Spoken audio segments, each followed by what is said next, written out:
Eder, Mech, Pallister. Tanta attesa, ma alla fine sapremo come è morta Liliana? Su questo sicuramente ci sarà chiarezza definitiva, perché quelle lesioni per noi parlano, per cui su questo aspetto sicuramente non ci sarà nessun dubbio. Ovviamente un procedimento che viene archiviato come suicidio e si riapre come omicidio porta con sé tutte degli iniziali errori, degli iniziali sottovalutazioni, come è successo qui per Liliana. Quindi ci sono state tutte quelle difficoltà che ormai conosciamo tutti molto bene. Liliana proprio non è stata cercata, in quanto appunto iniziare subito questo treno del suicidio ha purtroppo poi interrotto tutto quelle che sono anche delle indagini che comunque si potevano fare anche dopo. Non è stata cercata sicuramente bene all'inizio. Il problema di Liliana è proprio che abbiamo un quadro indiziario, soltanto indiziario, non abbiamo il video dell'aggressore che porta Liliana nel boschetto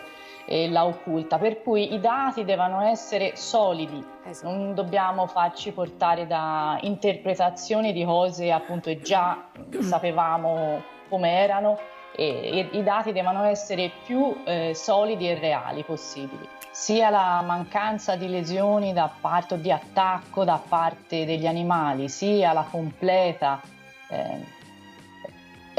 il manto lo vediamo adesso, è verde, non c'è crisi cronica. Io vorrei dare innanzitutto un dato preciso e puntuale su Liliana, in quanto comunque sia sul cadavere di Liliana viene ritrovata l'impronta della fede che è stata ritrovata a casa. Quindi nella mia idea questa è un'indicazione che lei questa fede se l'è tolta prima di fare qualcosa, poi è stata chiaramente, secondo noi, fermata in quello che voleva fare ed è successo l'irreparabile. Quindi questa è un'indicazione che forse in realtà lei con questa fede appena tolta c'è proprio impressa proprio sulla mano del cadavere di Liliana. Questo qualcosa in realtà ci sta dicendo, riferito al fatto che lei fosse indecisa.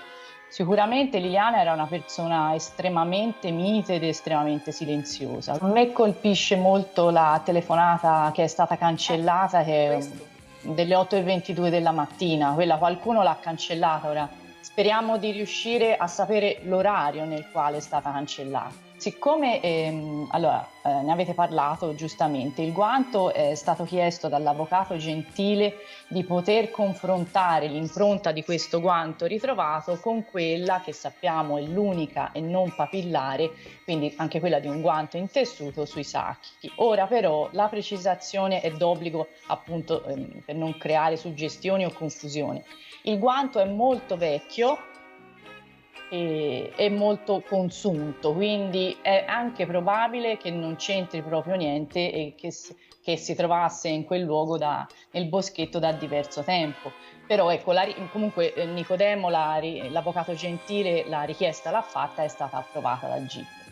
Poscutti, che è stato consulente della procura, un botanico di Trieste, chiaramente descrisse quella che è stata attribuita in maniera errata alla resina, una foglia di acero, e anche la consulente dei familiari, la professoressa Vidali, anche lei botanico di Trieste, l'ha descritta come tale, una foglia di acero. Quindi questa per maggiore chiarezza anche per chi ci ascolta a casa. La resina e il guanto non c'entra niente, va bene. Sì. La resina non era la resina, era una foglia, e il guanto non c'entra niente, no? Giusto per capire insomma poi cos'è che viene messo in circolazione, anche con una sorta di aurea di informazioni, diciamo, che va. Vicino al suo piede sinistro, quel grumetto piccolo che è stato fotografato in più fotografie, eccetera, sembra, potrebbe essere polline No, il consulente tecnico parla di una sostanza, di una resina,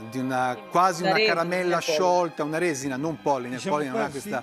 L'Abruzzone adesso stigmatizza chi ha parlato di resina, però intanto quando Claudio era nella cantina fu lei a fare l'associazione tra resina e presepe di legno, instaurando considerevoli dubbi nei telespettatori. A beneficio di chi ci ascolta e che dovrebbe valutare un po' meglio le fonti di certe affermazioni. È una suola pulitissima che dimostra che Liliana non ha camminato nel boschetto cararmato. Ciao Ed. Ti scrivo perché ti seguo con grande interesse sul tuo canale, che trovo davvero valido e ricco di spunti interessanti. Apprezzo il tuo modo di affrontare i fatti di cronaca con approfondimenti e analisi che fanno riflettere. In particolare, volevo condividere con te un dettaglio emerso durante l'ultima puntata di Chi l'ha visto?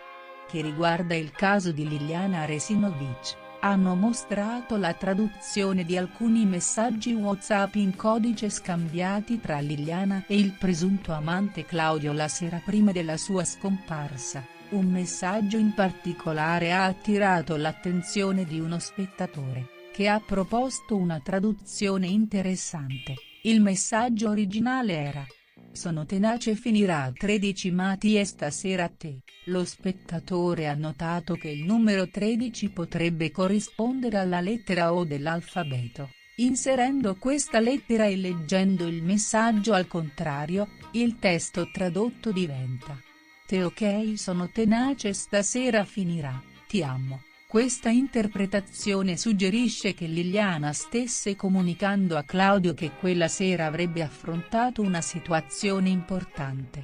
Stasera finirà potrebbe significare che, dopo la cena dagli amici romeni, Liliana avrebbe deciso di parlare con il marito per confessargli la sua intenzione di interrompere definitivamente la relazione con Claudio. Inoltre, questa chiave di lettura dà un senso anche ai messaggi precedenti in cui appariva la sigla M.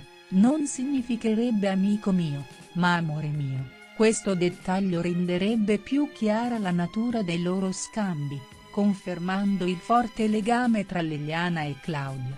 Questi elementi potrebbero gettare nuova luce sugli eventi della sera del 13 dicembre. Rendendo ancora più cruciale capire cosa sia realmente accaduto quella notte e quali siano state le dinamiche tra Liliana, suo marito e Claudio. Spero che questo spunto possa interessarti e magari essere utile per un tuo approfondimento. Ti ringrazio per il tuo lavoro e resto in attesa di sentire il tuo punto di vista. Un caro saluto. Ehi, non dimenticare di iscriverti a questo canale.